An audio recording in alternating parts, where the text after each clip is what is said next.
와장창 날카로운 파열음과 함께 뜨거운 탕약이 흙바닥으로 곤두박질 쳤다. 검붉은 액체는 마치 짐승의 피처럼 사방으로 튀어 무릎을 꿇고 있는 홍이의 해진 치맛자락을 순식간에 적셨다. 살이 타들어가는 듯한 뜨거운 열기가 허벅지를 파고들었지만 홍이는 비명조차 지르지 못했다. 그저 입술을 꽉 깨물어 핏물을 흘리며 바들바들 떨리는 손으로 깨진 사기그릇 조각을 주워 담으려 할 뿐이었다. 그러나 그 처절한 손길마저도 허락되지 않았다. 비단신을 신은 발이 홍이의 손등을 무자비하게 짓밟았기 때문이다. 으드득 뼈가 으스러지는 듯한 소름 끼치는 소리가 정적에 휩싸인 안채 마당을 울렸다. 고통에 찬 신음이 새어나오려는 찰나 홍이는 필사적으로 고개를 숙여 차가운 땅바닥에 이마를 부쉈다. 이것은 단순한 체벌이 아니었다. 이것은 인간의 존엄을 짓밟아 으깨버리려는 명백한 살해였다. 감히 천한 종년의 피가 흐르는 주제에 내년이 내 아들의 보약을 다려섰을 퍼런 일갈이 홍이의 정수리에 내리꽂혔다. 윤씨 부인이었다. 그녀는 마치 더러운 오물을 보듯 눈살을 찌푸리며 짓밟은 홍이의 손을 떼지 않고 더욱 힘을 주어 비벼댔다. 윤씨 부인의 눈빛에는 경멸을 넘어선 광기가 서려 있었다. 뼈대 있는 양반 가문인 윤대감 댁의 안방마님으로서 그녀에게 며느리란 가문의 격을 높여줄 고귀한 존재여야 했다. 그러나 외아들 선우가 데려온 여자는 족보도 없는 아니 족보가 있을 리 만무한 관비 출신의 홍이었다. 아들이 과거 시험을 보러 한양으로 떠나자마자 억눌러 왔던 윤씨. 부인의 증오가 본물 터지듯 폭발한 것이다. 그녀는 홍이가 정성스레 다려온 탕약을 엎어버린 것도 모자라 그 약재 속에 홍이가 부정한 기운을 넣었다고 몰아세우고 있었다. 많이 먹으라옵니다. 소인은 그저 서방님께서 떠나시기 전 당부하신 대로 어머님의 기력을 보하기 위해 약을 다렸을 뿐이옵니다. 홍이가 지시겨진 손을 빼내지도 못한 채 울먹이며 호소했다. 흙투성이가 된 얼굴로 올려다본 시어머니의 표정은 차라리 귀신보다 무서웠다. 윤씨 부인은 코웃음을 치며 몸종을 불렀다. 여봐라, 인연이 지금 내 말에 토를 달지 않느냐. 천한 것들은 매가 약이라더니 감히 시어미의 말에 대꾸를 해. 저 더러운 주둥이를 쳐라.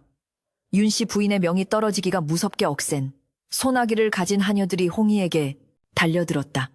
찰싹찰싹 살과 살이 부딪히는 매서운 소리가 연이어 터져나왔다. 홍이의 고개가 좌우로 힘없이 꺾였고 입안은 순식간에 비릿한 피맛으로 가득 찼다. 그러나 육체의 고통보다 더 홍이를 괴롭히는 것은 가슴 깊은 곳에서 올라오는 비참함이었다.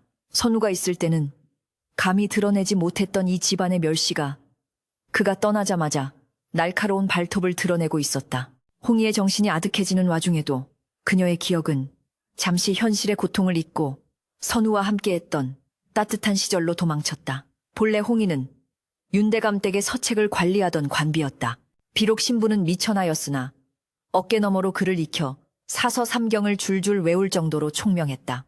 어느 늦은 밤 등불 아래서 책을 읽던 선우가 어려운 구절에 막혀 끙끙대고 있을 때 등잔의 심지를 돋우며 넌지시 해석을 던져준 것이 인연의 시작이었다. 선우는 홍이의 명석함과 때묻지 않은 순수함에 반했고 신분의 벽을 넘어 그녀를 사랑하게 되었다. 홍이야, 내 이번에 과거에 급제하여 돌아오면 반드시 너를 정실 부인으로 대우받게 해주마. 어머니의 반대가 심하겠지만 내 목숨을 걸고 너를 지킬 것이다. 떠나기 전날 밤 선우가 홍이의 손을 잡고 했던 맹세는 지금도 귓가에 생생했다. 하지만 그 약속은 지금 이 차가운 마당 위에서 조롱당하고 있었다. 무엇들을 하고 있느냐. 멍석을 말하라. 윤씨 부인의 표독스러운 목소리가 홍이를 다시 지옥 같은 현실로 끌어당겼다. 감히 천한 것이 양반의 족보에 이름을 올리려 해. 내 오늘 내년의 그 헛된 꿈을 뼛속까지 씻어내주마. 하녀들은 홍이를 거칠게 일으켜 세워 마당 한 구석에 놓인 멍석 위로 내동댕이 쳤다. 굵은 빗방울이 하나둘 떨어지기 시작하더니 이내 장대비가 되어 쏟아지기 시작했다.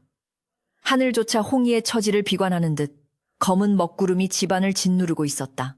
비에 젖은 홍이의 저고리는 몸에 달라붙어 가냘픈 어깨를 드러냈고 헝클어진 머리카락은 빗물과 진흙에 엉겨붙어 흉한 몰골이 되었다. 그러나 윤씨 부인은 처마 밑 마루에 앉아 따뜻한 화로를 끼고 그 광경을 느긋하게 감상하고 있었다. 그녀에게 홍이는 사람이 아니었다.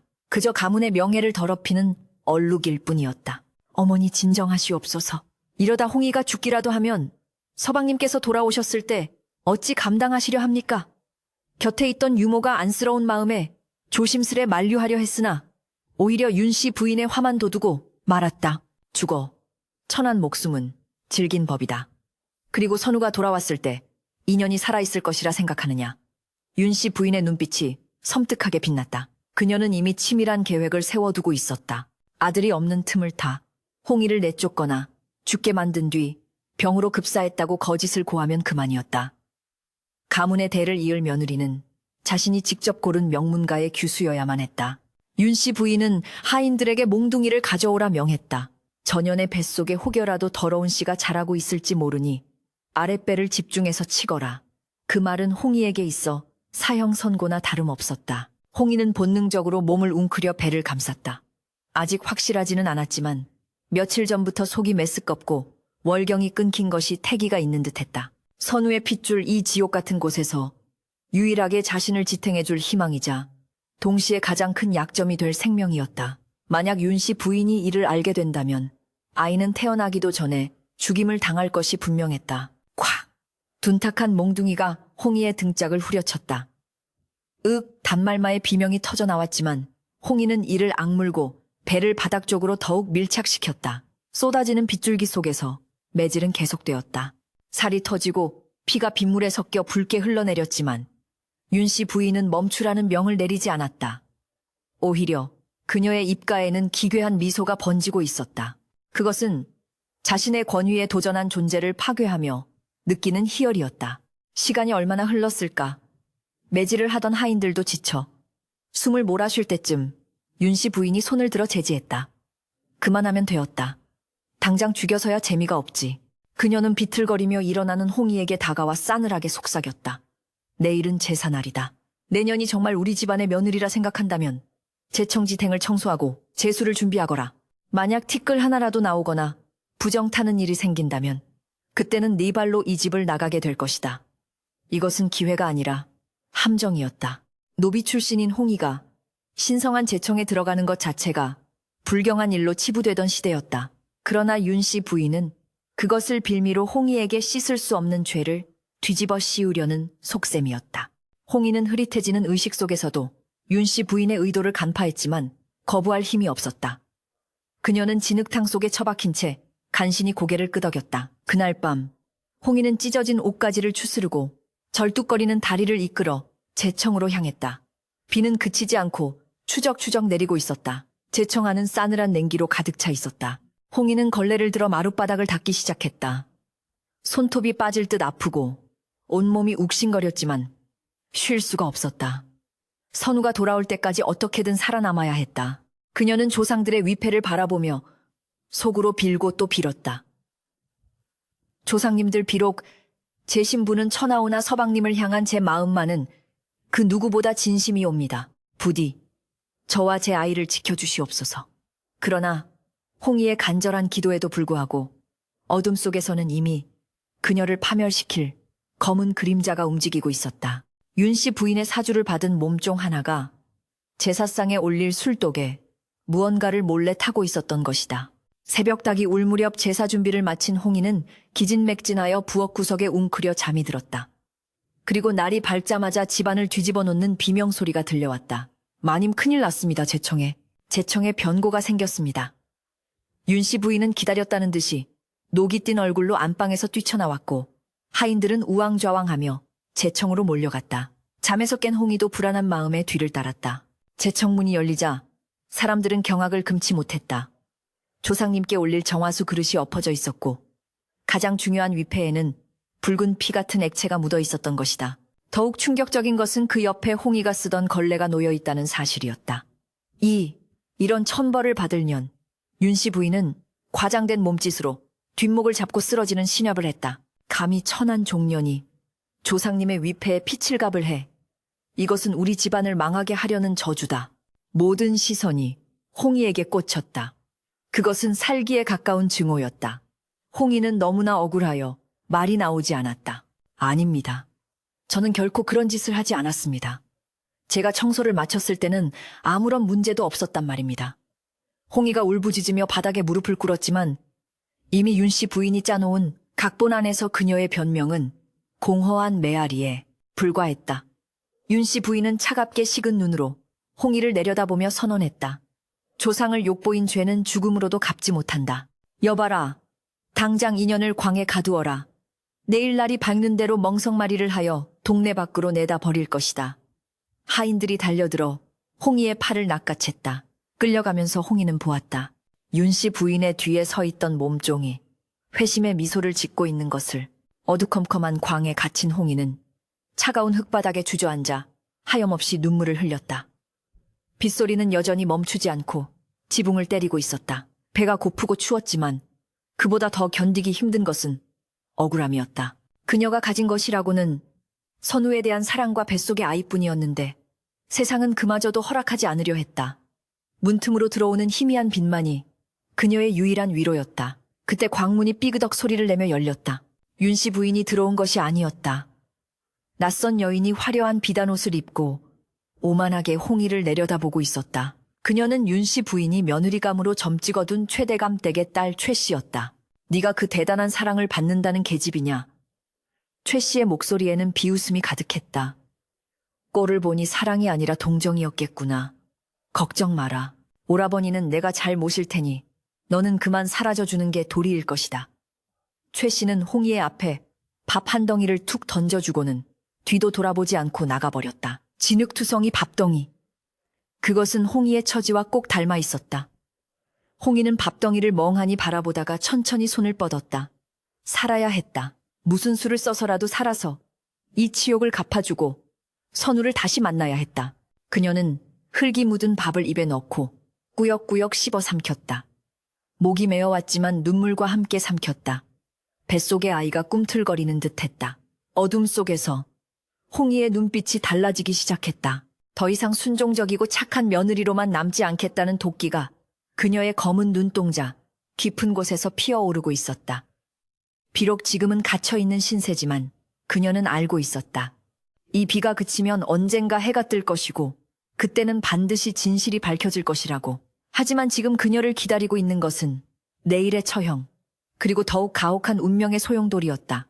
매서운 칼바람이 문풍지를 찢을 듯 울어대던 밤이 지나고 창백한 새벽빛이 감옥 같은 광 안으로 스며들었다.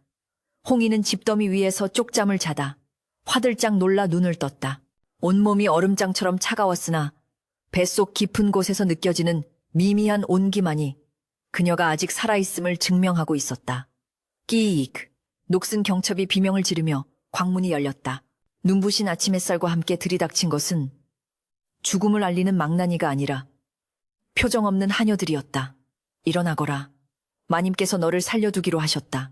단, 내년이 지은 죄를 씻을 때까지 짐승보다 못한 삶을 살게 될 것이야. 그것은 자비가 아닌 더 긴 고통의 서막이었다. 윤씨 부인은 홍희를 단번에 죽여 아들에게 원망을 사는 대신 서서히 말려 죽여 스스로 떠나게 만들 작정이었다. 홍희는 비틀거리는 다리로 일어섰다. 살아남았다는 안도감보다는 앞으로 닥쳐올 시련에 대한 두려움이 앞섰다. 안채로 끌려간 홍희가 목격한 풍경은 가히 충격적이었다. 어제까지만 해도 자신의 자리였던 안방 문턱을 화려한 비단옷을 입은 최 씨가 넘고 있었다. 최 씨는 마치 원래부터 이 집의 주인이었던 양, 거만하고 우아한 자태로 아랫사람들을 부리고 있었다. 윤씨 부인은 그런 최 씨를 흐뭇하게 바라보며 홍희가 들어서자마자 싸늘하게 표정을 굳혔다. 보아라, 이것이 바로 격조라는 것이다. 너 같은 천출이 감히 흉내낼 수 없는 기품이지. 윤씨 부인은 최 씨의 손을 잡고 홍희 앞에 섰다. 오늘부터 이 집안의 안살림은 최 아가씨가 맡을 것이다. 비록 서방님이 계시지 않아 혼례는 치르지 못했으나 내 며느리로 인정한 이상 내년은 최 아가씨를 상전으로 모셔야 할 것이다. 홍희의 가슴이 철렁 내려앉았다. 정실 부인의 자리를 빼앗긴 것은 물론이요. 이제는 첩실로 들어올 예정이었던 여인에게 무릎을 꿇어야 하는 처지가 된 것이다. 인사가 늦었구나. 최 씨가 붉은 입술을 달싹이며 홍희를 내려다보았다. 그녀의 목소리는 봄바람처럼 부드러웠으나 그 눈빛에는 날카로운 바늘이 숨겨져 있었다. 네가 그토록 아낀다는 서방님의 체면을 봐서라도 내 너를 거두어 줄 것이니 감사히 여겨라. 최 씨는 하녀에게 눈짓을 했고 하녀는 홍희의 앞에 더러운 걸레와 물통을 던졌다. 내 방 문지방부터 닦거라. 네 더러운 발자국이 남은 곳이라 생각하니 영 찜찜해서 말이야. 주변의 하인들이 킥킥거리는 소리가 들려왔다. 홍이는 입술을 깨물며 바닥에 엎드렸다. 치욕스러움에 눈앞이 흐려졌지만 그녀는 걸레를 쥐었다. 지금 여기서 반항한다면 뱃속의 아이까지 위험해질 수 있었다. 차가운 마룻바닥을 닦으며 홍이는 다짐했다. 이 수모를 뼈에 새겨 훗날 반드시 되갚아 주리라고. 그날부터 홍이에게는 지옥 같은 나날이 이어졌다. 최 씨는 교묘하고 집요하게 홍이를 괴롭혔다. 겉으로는 윤 씨 부인에게 효도하고 하인들에게 너그러운 척했지만 홍이와 단둘이 있을 때면 본색을 드러냈다. 그녀는 홍이가 빨래터에서 얼음물을 깨고 빨래를 해오면 비누 향이 나지 않는다며 다시 빨아오게 시키거나 뜨거운 밥상을 차려오면 식어서 못 먹겠다며 밥그릇을 엎어버리기 일쑤였다. 그것은 단순한 괴롭힘이 아니었다. 명문가 교수로서의 우월감을 확인하고 천안 출신인 홍이를 짓밟음으로써 자신의 위치를 공고히 하려는 정치적인 행위였다. 최 씨는 알고 있었다. 윤 씨 부인이 원하는 것은 홍이의 파멸이 아니라 굴복이라는 것을, 그리고 그 굴복을 통해 자신이 이 집안의 진정한 안주인이 될 수 있다는 것을. 특히 고통스러운 것은 매일 아침 행해지는 문안 인사였다. 윤 씨 부인은 가문의 법도를 운운하며 홍이에게 매일 새벽 최 씨의 처소 앞에서 문안을 올리도록 강요했다. 천한 것이 귀한 분을 모시는 것은 당연한 이치다. 해가 중천에 뜰 때까지 무릎을 꿇고 내 죄를 뉘우치거라. 눈이 펑펑 쏟아지는 어느 날 아침, 홍이는 얇은 소복 하나만 걸친 채 최 씨의 방문 앞에 무릎을 꿇고 있었다. 살을 내는 추위가 뼛속까지 파고들었고 무릎 아래 깔린 거친 돌멩이들이 살을 파고들었다. 방문 안에서는 따뜻한 온기와 함께 최 씨와 윤 씨 부인이 담소를 나누는 소리가 흘러나왔다. 어머님, 저 아이가 저리 떨고 있으니 제 마음이 편치 않습니다. 최 씨의 가식적인 목소리가 들렸다. 놔두거라. 저녀는 독한 년이다. 저 정도 추위에 죽을 것 같았으면 벌써 죽었을 게야. 윤 씨 부인의 매정한 대답이 비수처럼 꽂혔다. 윤 씨 부인의 증오심은 단순히 신분의 차이에서 오는 것이 아니었다. 그것은 뒤틀린 소유욕이었다. 일찍이 남편을 여의고 오직 아들 하나만을 바라보고 살아온 그녀에게 선우는 아들이자 남편이자 세상의 전부였다. 그런 아들이 천한 관비 따위에게 마음을 빼앗겨 어미의 뜻을 거스르려 했을 때 윤 씨 부인은 배신감에 몸을 떨었다. 그녀에게 홍이는 아들을 훔쳐간 도둑년이나 마찬가지였다. 그래서 그녀는 더욱 가혹하게 홍이를 몰아세웠다. 아들이 사랑했던 여자가 비참하게 망가지는 꼴을 보며 그녀는 묘한 희열과 보상 심리를 느끼고 있었던 것이다. 창문 틈으로 홍이가 추위에 떨며 어깨를 움츠리는 모습을 훔쳐보던 윤 씨 부인은 싸늘하게 중얼거렸다. 내 아들의 짝은 오직 고귀한 피가 흐르는 여인뿐이다. 더러운 피는 섞일 수 없어. 한 시진, 두 시진. 시간이 흐를수록 홍이의 감각은 마비되어 갔다. 손발의 감각이 사라지고 정신이 혼미해질 무렵 방문이 열리고 최 씨가 나왔다. 그녀는 털이 보송보송한 비단 가신을 신고 두꺼운 속옷으로 몸을 감싸고 있었다. 최 씨는 파랗게 질린 홍이의 얼굴을 보며 혀를 찼다. 독하기도 하지. 차라리 잘못했다고 빌고 집을 나가지 그러냐? 그러면 목숨만은 부지하게 해줄 텐데. 홍이는 떨리는 입술을 간신히 떼어 말했다. 소인은 서방님의 처입니다. 죽어서 귀신이 될지언정 제 발로는 나가지 않습니다. 홍이의 눈빛은 흐려졌지만 그 안에 담긴 의지는 꺾이지 않았다. 최 씨의 표정이 일순간 일그러졌다. 그녀는 홍이의 뺨을 세차게 올려붙였다. 짝 날카로운 소리와 함께 홍이가 눈밭으로 쓰러졌다. 주제 파악을 못하는구나, 서방님. 누가 내 서방님이란 말이냐. 그분은 곧 나와 혼례를 올릴 뿐이시다. 쓰러진 홍이의 시야에 하얀 눈 위로 붉은 핏방울이 떨어지는 것이 보였다. 입안이 터진 모양이었다. 최 씨는 분이 풀리지 않는지 홍이를 발로 차려다가 문득 멈칫했다. 쓰러진 홍이가 본능적으로 배를 감싸 쥐는 모습을 보았기 때문이다. 최 씨의 눈이 가늘어졌다. 설마 여자의 직감은 무서웠다. 며칠 전부터 홍이가 헛구역질을 하던 모습, 음식을 가리던 모습, 그리고 지금 배를 보호하려는 필사적인 몸짓, 모든 정황이 하나의 사실을 가리키고 있었다. 최 씨의 입가에 비릿한 미소가 번졌다. 이것은 위기가 아니라 기회일 수도 있었다. 그녀는 급히 표정을 바꾸고 놀란 척 소리쳤다. 어머나, 얘 좀 봐. 여기서 쓰러지면 어쩌니, 여봐라. 당장 이 아이를 광으로 옮겨라. 하인들에 의해 질질 끌려가면서 홍이는 어렴풋이 최 씨의 눈빛을 보았다. 그것은 사냥감을 발견한 맹수의 눈빛이었다. 비밀이 들켰다는 공포가 홍이를 엄습했다. 광에 던져진 홍이는 덜덜 떨리는 손으로 배를 쓰다듬었다. 아가야, 미안하다. 어미가 못난 탓에 네가 고생을 하는구나. 눈물이 볼을 타고 흘러내렸다. 그러나 울고 있을 시간조차 없었다. 최 씨가 눈치를 챘다면 곧 윤 씨 부인의 귀에도 들어갈 것이 뻔했다. 그들은 이 아이를 살려두지 않을 것이다. 아니면 더 끔찍한 짓을 꾸밀지도 모른다. 홍이는 이를 악물었다. 이제는 단순히 버티는 것만으로는 부족했다. 살아남기 위해서는, 그리고 아이를 지키기 위해서는 반격을 준비해야 했다. 그날 밤 최 씨는 윤 씨 부인의 방에 은밀히 들었다. 촛불 아래서 두 여인의 그림자가 길게 늘어졌다. 어머님 드릴 말씀이 있사옵니다. 최 씨가 조심스레 운을 뗐다. 무엇이냐? 그 천한 것이 또 무슨 사단이라도 냈느냐? 윤 씨 부인은 곰방대를 물며 심드렁하게 물었다. 최 씨는 목소리를 낮추어 속삭였다. 아무래도 그 아이가 회임을 한 것 같사옵니다. 뚝, 윤 씨 부인의 손에서 곰방대가 떨어졌다. 정적, 숨막히는 침묵이 방 안을 채웠다.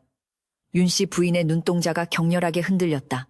그것은 경악이었고 이내 혐오로 바뀌었다가 마지막에는 섬뜩한 탐욕으로 변해갔다.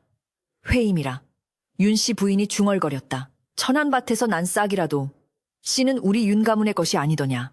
최 씨는 윤 씨 부인의 의중을 재빨리 파악했다. 하오나, 어머님, 천출어미 밑에서 자란 아이가 어찌 가문의 대를 잇겠습니까?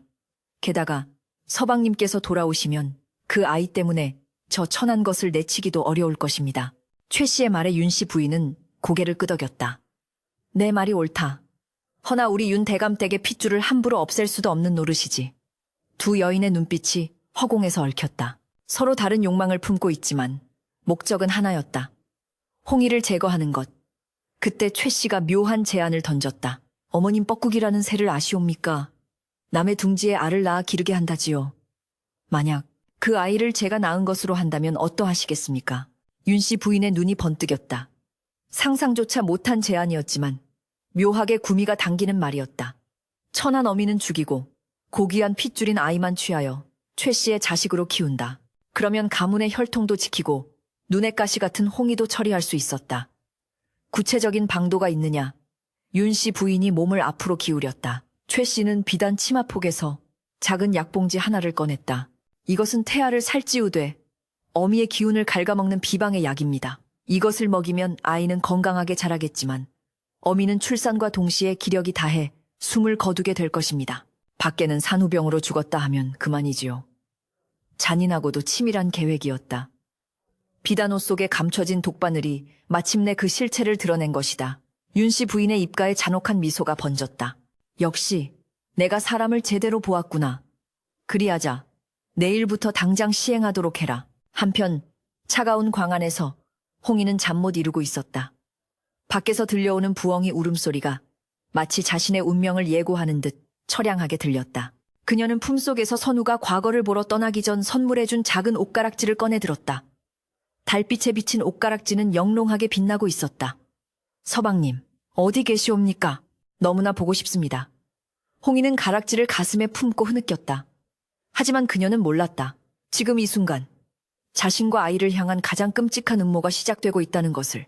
그리고 그 음모에 맞서기 위해 그녀 자신이 더 이상 나약한 여인으로 남아서는 안 된다는 것을 본능적으로 깨닫고 있었다. 다음 날 아침, 하녀가 김이 모락모락 나는 탕약 한 그릇을 들고 광으로 들어왔다. 평소의 찬밥 덩어리가 아니었다. 마님께서 내 몸이 허한 것 같아 특별히 내리신 보약이다. 남기지 말고 다 마시거라. 하녀의 목소리는 딱딱했지만 그 손에 들린 약사발에서는 달큰하면서도 역한 냄새가 풍겼다. 홍이는 약사발을 받아들었다. 윤 씨 부인이 갑자기 자신에게 보약을 내릴 리가 없었다. 이것은 독약인가? 아니면 또 다른 시험인가? 홍이의 손이 미세하게 떨렸다. 그녀는 약사발을 입에 가져다 대는 척하며 소매 끝으로 살짝 흘려 냄새를 맡아보았다. 약재에 밝았던 그녀의 코끝에 익숙하면서도 위험한 향기가 스쳤다. 그것은 산모에게 금기시 되는 약초와 보약이 교묘하게 섞인 냄새였다. 순간 홍이의 뇌리에 지난밤 최 씨의 눈빛이 스쳐 지나갔다. 그들은 아이를 원하면서도 자신은 원하지 않는다. 홍이는 결단을 내려야 했다. 마시는 척하며 버릴 것인가, 아니면 이것을 역이용할 것인가. 그녀의 눈빛이 깊게 가라앉았다. 이제부터는 전쟁이었다. 칼 대신 지혜로, 힘 대신 인내로 싸워야 하는 처절한 전쟁. 홍이는 약사발을 내려놓지 않고 하녀가 보는 앞에서 단숨에 들이켰다. 꿀꺽꿀꺽 목구멍을 타고 넘어가는 뜨거운 액체가 뱃속을 태우는 듯했다. 빈 그릇을 내려놓은 홍이는 입가를 닦으며 하녀에게 말했다. 마님께 전해주시게. 이 귀한 약뼈에 새겨 감사히 마셨다고.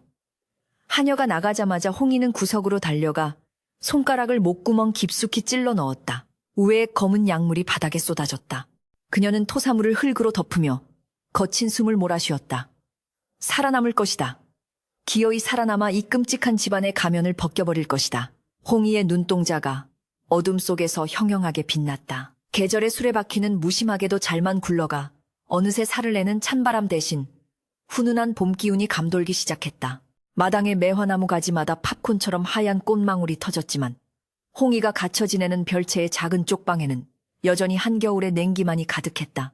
홍이의 배는 이제 제법 불러와 사치마 위로도 그 둥근 선이 뚜렷이 드러났다. 겉보기에 홍이는 바싹 마른 장작개비 같았다. 뺨은 홀쭉하게 패였고 입술은 핏기 없이 창백했으며 눈밑은 거무튀튀했다. 윤씨 부인과 최씨가 매일같이 내려보내는 그 비방의 약을 꼬박꼬박 받아 마시는 척하며 서서히 죽어가고 있는 연기를 완벽하게 해내고 있었기 때문이다. 윤씨 부인은 홍이가 기력이 다해 누워있는 모습을 보며 흡족해했다. 천한 것의 생명력이 질기긴 하나 약 기운이 도는 모양이다. 아이만 무사히 나오면 저녀는 자연스레 흙으로 돌아갈게야. 윤씨 부인은 자신의 계획이 틀림없다고 믿으며 홍이에 대한 감시를 조금씩 느슨하게 풀었다. 홍이는 그 틈을 타 몰래 쥐구멍으로 약을 쏟아버리고 부엌에서 훔쳐온 누룽지 조각으로 줄인 배를 채우며 뱃속의 아이와 함께 끈질기게 생명을 이어가고 있었다. 홍이가 죽지 않고 버틸 수 있었던 유일한 이유는 뱃속의 아이, 그리고 선우가 남기고 간 붓 한 자루와 종이 한 장이 아니었다. 그녀에게는 그보다 더 강력한 무기, 바로 바늘이 있었다. 본래 홍이는 윤대감 댁에서 침선비 바느질을 담당하는 계집종들 중에서도 으뜸가는 솜씨를 지녔었다. 그녀의 손끝에서 피어나는 매화는 실제 꽃보다 더 향기로워 보였고 그녀가 수놓은 학은 금방이라도 천을 찍고 날아오를 듯 생동감이 넘쳤다. 윤씨 부인은 홍이를 미워하면서도 곧 다가올 선우의 귀향과 과거 급제를 축하하기 위한 새 의복을 짓는 일만은 홍이에게 맡길 수밖에 없었다. 다른 침선비들의 솜씨가 홍이의 발끝에도 미치지 못했기 때문이다. 서방님께서 입으실 옷이다. 내년에 더러운 손이 닿는 것은 끔찍하나 솜씨 하나는 쓸만하니 마지막으로 내년에 정성을 다해 짓도록 해라. 이것이 네가 이승에서 남길 마지막 유작이 될 테니. 최씨가 비단 원단과 색색의 실타래를 홍이의 방에 던져주며 비아냥거렸다. 홍이는 고개를 숙인 채 떨리는 손으로 바늘을 잡았다. 윤씨 부인과 최씨는 몰랐다. 그들이 쥐어준 그 바늘이 홍이에게는 세상을 뒤집을 수 있는 서슬퍼런 칼날이 된다는 것을. 달빛이 창호지 문을 은은하게 비추는 깊은 밤. 홍이는 호롱불 아래서 바느질에 몰두했다. 한 땀 한 땀. 바늘이 비단을 뚫고 지나갈 때마다 홍이의 마음속에 응어리진 한도 함께 꿰매어졌다. 그녀는 선우가 입을 도포 자락에 십장생 시청성을 수놓고 있었다. 하지만 그것은 평범한 십장생도가 아니었다. 선우와 홍이만이 아는 비밀스러운 암호가 숨겨져 있었다. 과거 선우는 홍이에게 글을 가르치며 파자 포즈 글자를 깨뜨려 숨은 뜻을 전하는 놀이를 즐겨 했었다. 홍이는 소나무의 껍질 무늬 속에 위태할 위, 자를 교묘하게 숨겨 넣었고 학의 날개 깃털 모양을 빌려 구조, 구원할 구, 자를 새겨 넣었다. 멀리서 보면 그저 아름다운 자수였지만 자세히 들여다보면 처절한 구조 신호였다. 홍이는 바늘에 찔려 피가 맺힌 손가락을 입에 물며 속으로 되뇌었다. 서방님, 이 옷을 입으시는 순간 부디 제 마음을 읽어주시옵소서. 이 집안에 도사리고 있는 뱀 같은 음모를 꿰뚫어 보시옵소서. 그러던 어느 날 밤이었다. 바느질하다 눈이 침침해진 홍이는 잠시 바람을 쐬려 뒷문을 살짝 열었다. 홍이의 거처는 곡간과 가까운 후미진 곳이라 인적이 드물었다. 그런데 어둠 속에서 소근거리는 말소리가 들려왔다. 홍이는 숨을 죽이고 귀를 기울였다. 익숙한 목소리 최씨였다. 그리고 낯선 사내의 굵은 목소리가 섞여 있었다. 일 처리는 확실하게 한 것이냐? 윤대감 댁의 전담 문서는 최 씨의 목소리였다. 걱정 마십시오, 아씨. 이미 관아의 이방을 매수해 두었습니다. 선우 도령이 돌아오기 전에 명의를 변경하면 그만입니다. 그 늙은 마님은 아들 과거 뒷바라지에 정신이 팔려 집안 재산이 빠져나가는 줄도 모르고 계십니다. 사내의 대답에 홍희의 심장이 쿵 내려앉았다. 최 씨는 단순히 선우를 짝사랑하여 들어온 것이 아니었다. 그녀는 몰락해가는 친정을 일으켜 세우기 위해 윤대감 댁의 재산을 가로채려는 거대한 도둑질을 계획하고 있었던 것이다. 윤 씨 부인은 호랑이 새끼를 키우는 줄도 모르고 며느리로 삼겠다고 설치고 있었다. 충격적인 진실을 알게 된 홍희는 문을 닫고 주저앉았다. 손이 덜덜 떨렸다. 이대로 가다가는 자신과 아이의 목숨뿐만 아니라 선우가 평생을 지켜온 가문마저 풍비박산 날 것이 자명했다. 최 씨는 선우가 돌아오면 그와 혼인하여 안주인 자리를 꿰차고 윤 씨 부인을 뒷방 늙은이로 만든 뒤 모든 재산을 움켜캄 셈이었다. 그리고 걸림돌이 되는 홍희와 아이는 쥐도 새도 모르게 없앨 것이다. 홍희의 눈빛이 매섭게 변했다. 더 이상 울고 있을 수만은 없었다. 그녀는 다시 바늘을 들었다. 이번에는 도포가 아니었다. 그녀는 자투리천을 꺼내어 작은 주머니를 만들기 시작했다. 향낭샹낭이었다. 선우가 과거 시험을 보러 갈 때 챙겨주지 못했던 행운을 비는 향낭. 홍희는 그 안에 쑥과 말린 국화 꽃잎을 채워 넣으면서 가장 중요한 증거를 심기로 결심했다. 그녀는 붉은색 실을 바늘에 꿰었다. 그리고 향낭의 안감, 겉으로는 보이지 않는 깊숙한 곳에 아주 작고 정교한 글씨를 수놓기 시작했다. 탕난 톨런 뻐꾸기가 남의 둥지에 알을 낳음. 그리고 그 옆에 작게 최최자를 새겨 넣었다. 이것은 목숨을 건 고발장이었다. 만약 이 향낭이 최 씨나 윤 씨 부인에게 발각된다면 홍희는 그 자리에서 죽은 목숨이었다. 식은땀이 등을 타고 흘러내렸지만 홍희의 손놀림은 멈추지 않았다. 밤을 꼬박 세워 향낭을 완성한 홍희는 그것을 자신의 속곳 깊숙한 곳에 숨겼다. 이제 남은 것은 이것을 어떻게 선우에게 혹은 선우에게 닿을 수 있는 사람에게 전달하느냐였다. 기회는 의외로 빨리 찾아왔다. 며칠 뒤 한양에서 온 박물장수 할멈이 윤대감 댁을 방문한 것이다. 박물장수는 안방 마님들의 장신구부터 바느질 도구까지 온갖 물건을 취급하며 양반가들의 소식을 나르는 정보통이기도 했다. 아이고 마님, 이번에 한양에서 유행하는 비단실입니다요. 때깔이 아주 곱지요. 박물장수 할멈이 수다를 떨며 윤 씨 부인과 최 씨의 혼을 빼놓고 있는 사이 홍희는 물을 떠온다는 핑계로 마루 끝에 섰다. 최 씨는 홍희를 보며 눈을 흘겼다. 저 천한 것이 감히 여기가 어디라고 기웃거려. 썩 물러가라. 최 씨가 소리쳤지만 박물장수 할멈은 호기심 어린 눈으로 홍희를 힐끔거렸다. 홍희의 배가 부른 것을 본 할멈의 눈이 반짝였다. 어머나, 댁에 경사가 있나 보오. 몸종 아이가 배가 불렀구려. 윤 씨 부인은 당황하며 얼버무렸다. 아, 그렇네. 그냥 씨바지로 들인 아이일세. 그 순간 홍희는 마루 아래로 내려가며 짐짓 발을 헛디딘 척하며 박물장수 할멈의 보따리 근처로 넘어졌다. 아이쿠 보따리가 엎어지며 물건들이 쏟아졌다. 이런 칠칠 맞은 년 최 씨가 달려와 홍희의 등을 발로 걷어찼다.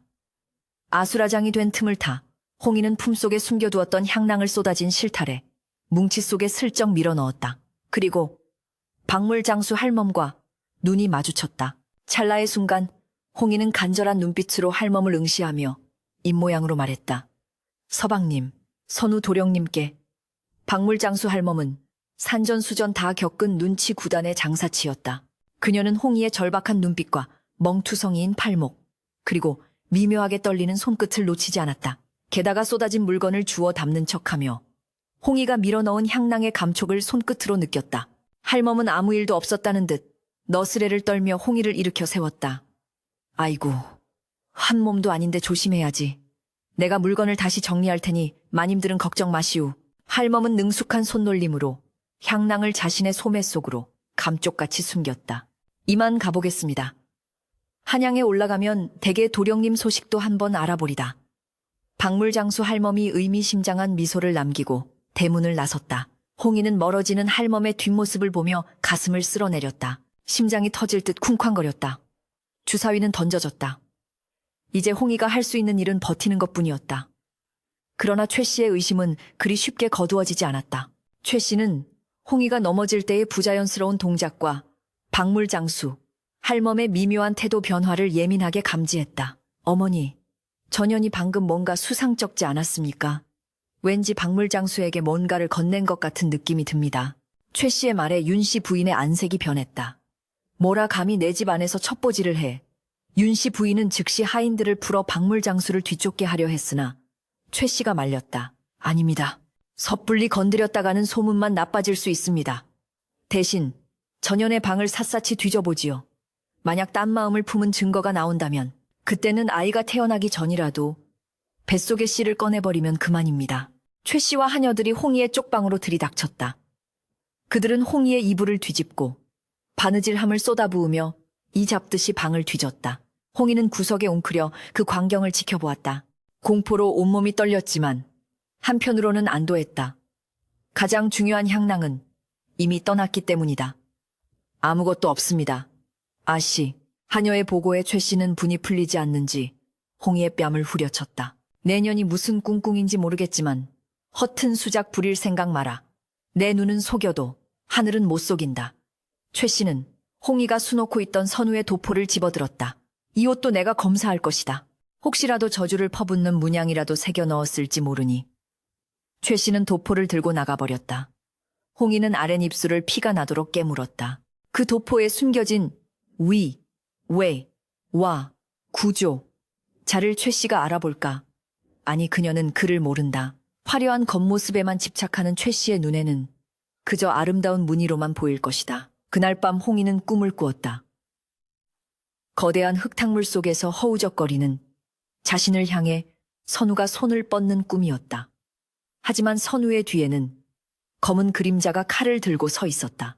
꿈에서 깬 홍이는 식은땀에 젖은 채 거친 숨을 몰아쉬었다. 창밖에는 둥근 보름달이 떠 있었다. 달빛이 유난히 서글펐다. 서방님, 부디 무사히 급제하시어 돌아오소서. 그리고 이 추악한 진실을 마주할 용기를 가지소서. 홍이는 배를 쓰다듬으며 아이에게 속삭였다. 아가야, 조금만 더 버티자.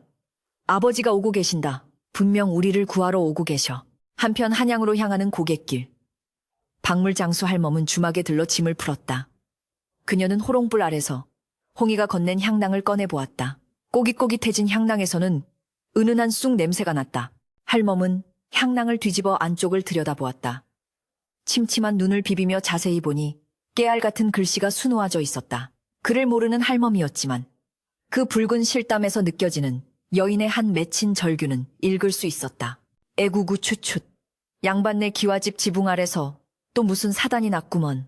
이 솜씨 좋은 색시가 오죽 급했으면 나 같은 늙은이한테 목숨을 걸었을까. 할멈은 향낭을 다시 소중히 갈무리했다. 윤씨댁 도령은 과거장 근처 객주에 머문다고 들었다.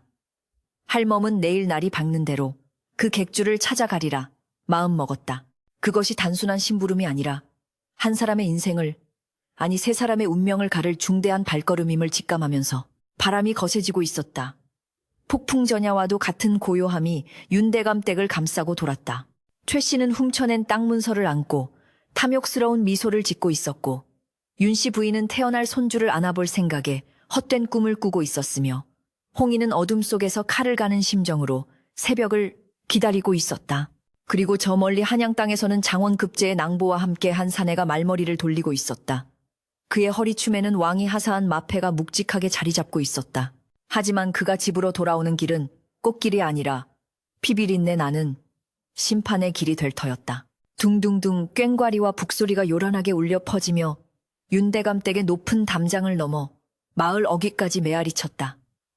오늘은 윤 씨 부인의 육순 환갑 잔치가 열리는 날이었다. 마당에는 오색 차일이 쳐졌고 전국 각지에서 올라온 사내진미가 상다리가 휘어지도록 차려져 있었다. 비단 옷을 입은 하객들이 구름처럼 몰려들어 윤 씨 부인의 만수무강을 기원하며 술잔을 올렸다. 윤 씨 부인은 상석에 앉아 마치 여왕처럼 거만한 미소로 그들의 아첨을 받아내고 있었다. 그 옆에는 최 씨가 며느리로서 곱게 단장하고 앉아 시어머니의 술잔을 채우며 안주인의 위세를 뽐내고 있었다. 겉으로 보기에 이보다 더 화목하고 번성한 가문은 없어 보였다. 그러나 그 화려한 풍악소리 뒤편 가장 깊고 어두운 곳간, 옆쪽 방에서는 생명을 건 처절한 사투가 벌어지고 있었다. 홍이는 입에 재갈이 물린 채 터져나오는 비명을 삼키며 몸부림치고 있었다. 산통이 시작된 것이었다. 배가 찢어지는 듯한 고통이 파도처럼 밀려왔지만 그녀의 손발은 단단히 결박되어 있었다. 그녀의 앞에는 낯선 산파가 서늘한 표정으로 칼을 갈고 있었고 최 씨의 신복인 하녀가 감시하듯 서 있었다. 서두르게 밖에서 풍악이 울릴 때 이를 처리해야 비명소리가 새어나가지 않을 것이네. 아이만 받아내고 어미는 하혈이 멈추지 않아 죽은 것으로 위장해 하녀의 차가운 지시에 산파는 무표정하게 고개를 끄덕였다. 홍이의 눈에서 피눈물이 흘러내렸다. 저 화려한 잔치는 자신을 죽이기 위한 완벽한 위장이었다. 뱃속의 아이가 세상 밖으로 나오려는 순간 홍이의 목숨은 꺼질 운명이었다. 서방님, 서방님. 홍이는 흐려지는 의식 속에서 선우의 이름을 불렀다. 그 시각 대문 밖이 소란스러워졌다. 이보시오. 웬 미친 거지가 잔칫집에 들어오려 하는가. 당장 내쫓아라. 하인들의 고함 소리와 함께 남루한 갓을 쓰고 헌 도포를 걸친 사내가 마당으로 떠밀려 들어왔다. 그의 몰골은 영락없는 거린이었으나 갓 아래로 번뜩이는 눈빛만은 맹수처럼 형형했다. 선우였다. 그는 하인들의 몽둥이질을 피하지 않고 마당 한가운데 우뚝 섰다. 잔치를 즐기던 하객들의 시선이 일제히 그에게 쏠렸다. 윤씨 부인은 미간을 찌푸리며 부채로 얼굴을 가렸다. 아니, 저런 상스러운 것이 어디서 감히. 여봐라. 쌀 한 줌 던져주고 쫓아내거라. 최 씨 역시 코를 막으며 경멸 어린 시선을 보냈다. 선우는 천천히 고개를 들어 윤씨 부인과 최 씨를 응시했다. 그 시선이 어찌나 서늘한지 한여름의 열기가 순식간에 식어버리는 듯했다. 어머니 소자 선우이옵니다. 제 어미의 잔칫날에 아들이 돌아왔는데 쌀 한 줌으로 문전박대하시렵니까? 익숙한 목소리에 윤씨 부인의 눈이 휘둥그레졌다. 선우야, 네가 선우란 말이냐? 윤씨 부인은 버선발로 뛰어내려 오려다 아들의 초라한 행색을 보고 멈칫했다. 과거에 급제하여 금이 환영할 줄 알았던 아들이 거짓골로 돌아온 것이다. 실망감이 얼굴에 스쳤으나 그녀는 곧 표정을 관리하며 가식적인 눈물을 훔쳤다. 아이고, 내 새끼 살아 돌아왔으면 되었다. 어서 들어오너라. 그러나 선우는 움직이지 않았다. 그는 품속에서 꼬질꼬질한 향낭 하나를 꺼내 들어 보였다. 어머니, 그리고 최낭자, 이 향낭을 아십니까? 최 씨의 얼굴이 사색이 되었다. 그것은 자신이 잃어버렸던, 아니 홍이가 훔쳐서 박물장수에게 보냈던 바로 그 향낭이었다. 선우의 목소리가 점차 커지며 마당을 울렸다. 한양으로 가는 길에 한 노파를 만났습니다. 그 노파가 제게 이 향낭을 전해주더군요. 그 안에는 탕난 뻐꾸기의 알이라는 글자가 피로 수놓아져 있었습니다. 남의 둥지에 알을 낳아 진짜 새끼를 밀어내고 주인을 죽이는 그 사악한 새 말입니다. 좌중이 술렁거리기 시작했다. 선우의 시선이 최 씨를 향해 비수처럼 꽂혔다. 최낭자 그대가 훔쳐낸 우리 가문의 전담 문서가 벌써 관아의 장부에서 바뀌었더군요. 그것이 양반가의 규수가 할 짓입니까? 최 씨는 부들부들 떨며 뒷걸음질 쳤다. 억울합니다. 그것은 모함입니다. 저 거지가 미쳐서 헛소리를 하는 것입니다. 윤 씨 부인도 당황하여 소리쳤다. 선우야, 네가 낙방하더니 실성했느냐? 어찌 네 어미와 정혼자를 모욕하느냐 그때였다. 쪽방 쪽에서 찢어지는 듯한 비명소리가 들려왔다. 아기 울음소리가 섞인 비명이었다. 선우의 얼굴이 무섭게 일그러졌다. 그는 더 이상 지체할 시간이 없음을 깨달았다.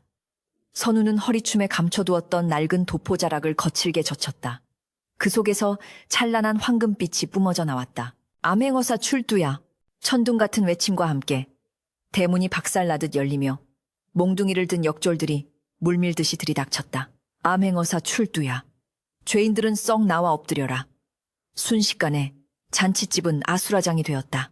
하객들은 혼비백산하여 달아났고 위세를 떨던 하인들은 혼이 빠져 바닥에 납작 엎드렸다. 선우는 손에 쥔 마패 마파를 높이 치켜들었다.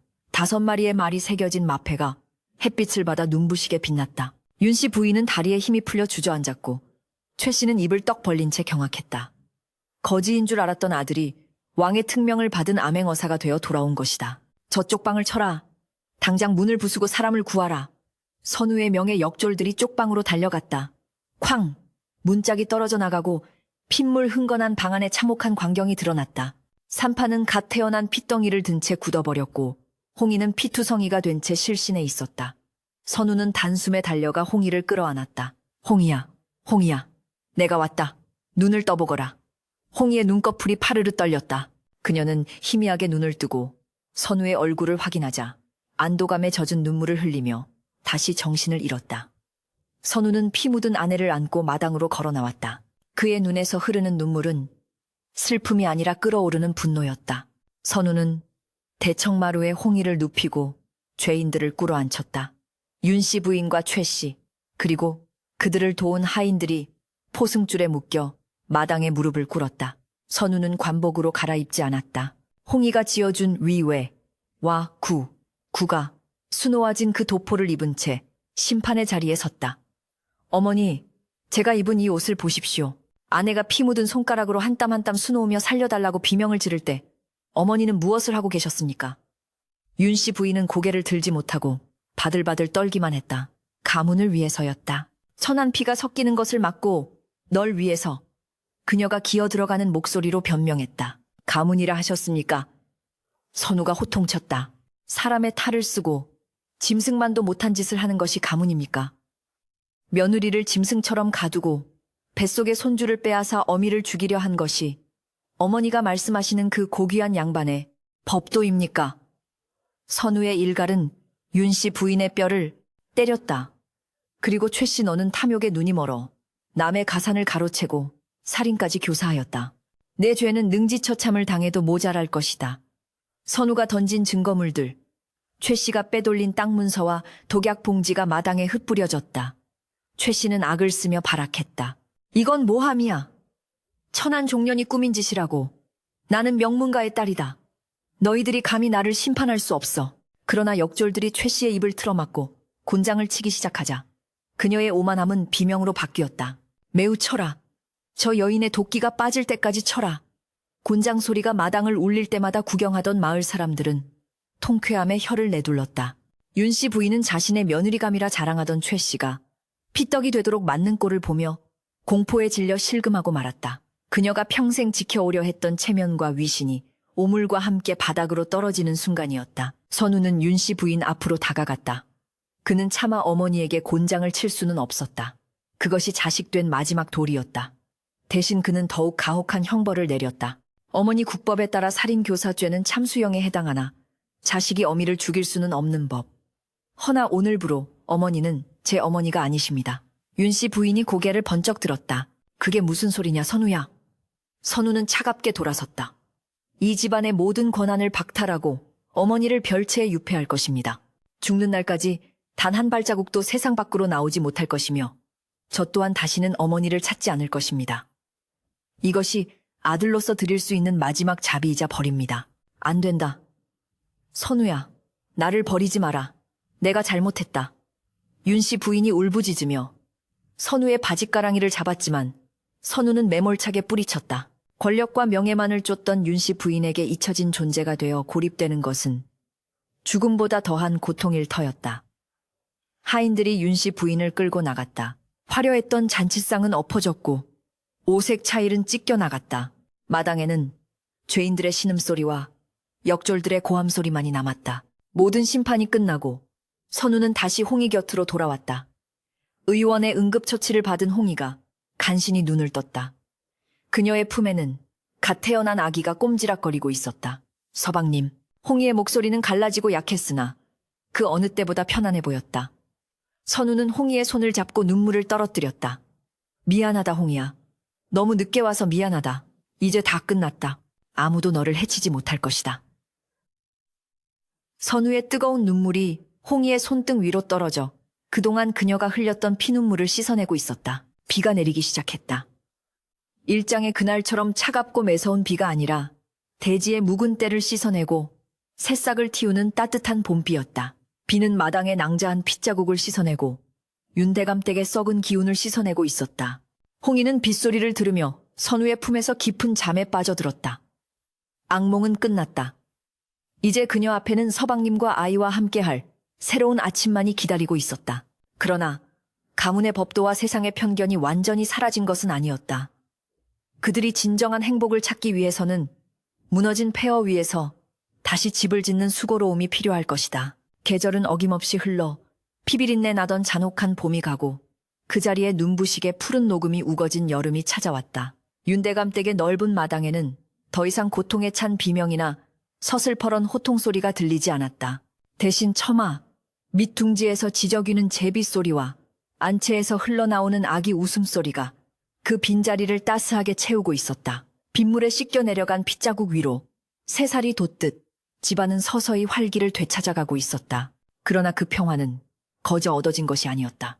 그것은 폐허 위에서 썩은 기둥을 뽑아내고 단단한 주춧돌을 다시 놓는 뼈를 깎는 아픔 끝에 세워진 것이었다. 홍이는 이제 더 이상 부엌 구석에서 눈칫밥을 먹던 종이 아니었다. 그녀는 윤대감 댁의 당당한 안주인이었다. 아침 햇살이 창살 틈으로 스며들면 그녀는 곱게 다려진 옥색 못이 적삼을 입고 안채 마루에 앉아 집안 살림을 살폈다. 예전 같았으면 호랑이 같은 시어머니의 감시 아래 숨도 제대로 쉬지 못했겠지만 지금은 모든 결정이 그녀의 손끝에서 이루어졌다. 하인들은 홍이를 마님이라 부르며 진심으로 따랐다. 그녀는 자신이 겪었던 서름을 알기에 아랫사람들의 작은 실수에도 매를 들기보다는 따뜻한 말 한마디로 그들을 감싸 안았다. 사람이 귀한 것이지 물건이 귀한 것이 아니다. 홍이가 곡간 열쇠를 쥐고 처음 내뱉은 이 말은 윤대감 댁의 가풍을 송두리째 바꿔놓았다. 하인들은 더 이상 주인을 두려워하지 않았고 존경심으로 섬겼다. 덕분에 집안의 일은 물 흐르듯 순조로웠고 곡간은 베풀수록 오히려 넉넉해지는 기적을 맛보았다. 어느 날 오후 선우는 관복을 벗고 편안한 차림으로 사랑방에 앉아 있었다. 그의 앞에는 간 묵을 갈아 만든 먹물이 그윽한 향기를 풍기고 있었고 펼쳐진 족보 경주 윤씨 세보가 놓여 있었다. 선우는 붓을 들어 먹물을 듬뿍 찍었다. 손끝이 미세하게 떨렸다. 이것은 단순한 기록이 아니었다. 수백 년간 이어져 온 혈통이라는 견고한 성벽에 파열구를 내는 역사적인 순간이었다. 그는 숨을 고르고 족보의 빈칸, 자신의 이름 옆에 또박또박 글자를 써 내려갔다.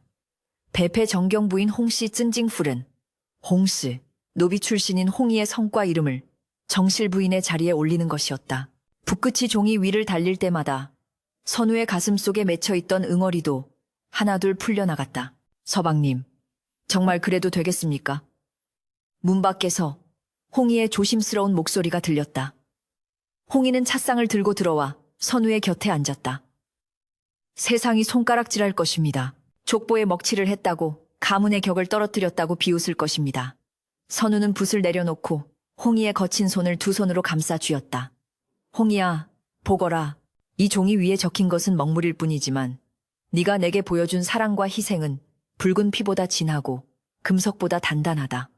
세상에 손가락질 그런 것은 두렵지 않다.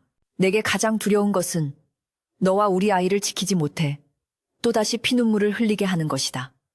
선우의 단호한 눈빛에 홍이는 참았던 눈물을 터뜨렸다. 그 눈물은 지난날의 서러움이 아닌 벅찬 감동의 눈물이었다. 선우는 잠든 아기 현우 갯뉘 어진 집이라는 뜻을 안아들었다. 포동포동하게 살이 오른 아이는 세상 모르고 새근거리고 있었다. 이 아이가 바로 그 모진 태풍 속에서도 살아남은 생명이었다. 이 아이는 알게 될 것이다. 자신의 어미가 얼마나 강인하고 위대한 여인이었는지, 그리고 진정한 고귀함은 핏줄이 아니라 마음에서 나온다는 것을. 선우는 아이의 이마에 입을 맞추었다. 한편 화려했던 권력의 정점에서 나락으로 떨어진 이들의 말로는 비참했다.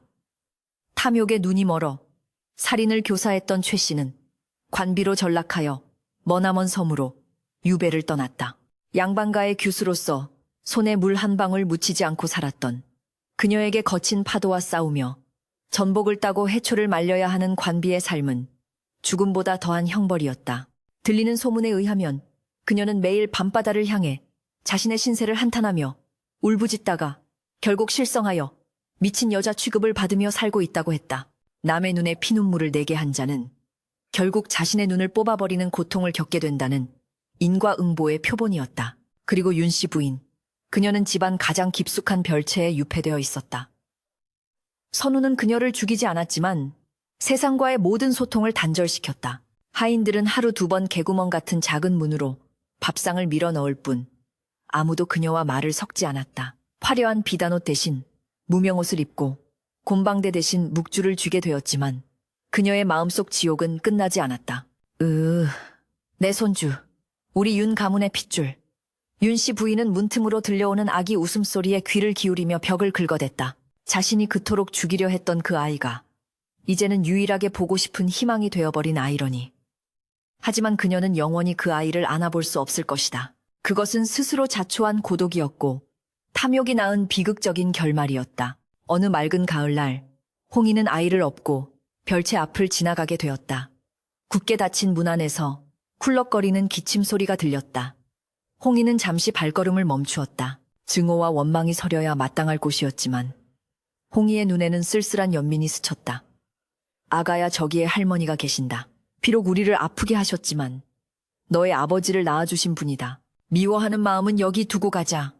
그래야 네가 더 넓은 세상으로 나아갈 수 있단다. 홍이는 아이의 고사리 같은 손을 잡고 별채를 향해 깊이 허리를 숙여 인사를 올렸다. 그것은 용서라기보다는 과거의 악연을 끊어내고 미래로 나아가겠다는 의식과도 같았다. 세월은 흘러 현우가 글을 읽기 시작할 무렵 윤대감 댁은 마을에서 가장 존경받는 가문이 되었다. 흉년이 들면 곳간을 열어 빈민을 구제하고 억울한 일을 당한 백성이 있으면 선우가 나서서 해결해주니 사람들은 그 집을 적선지가 직센지자 선을 쌓는 집이라 칭송했다. 그리고 그 중심에는 언제나 홍이가 있었다. 그녀는 신분의 굴레를 벗어던지고 지혜와 덕망으로 가문을 이끄는 진정한 큰어머니가 되어 있었다.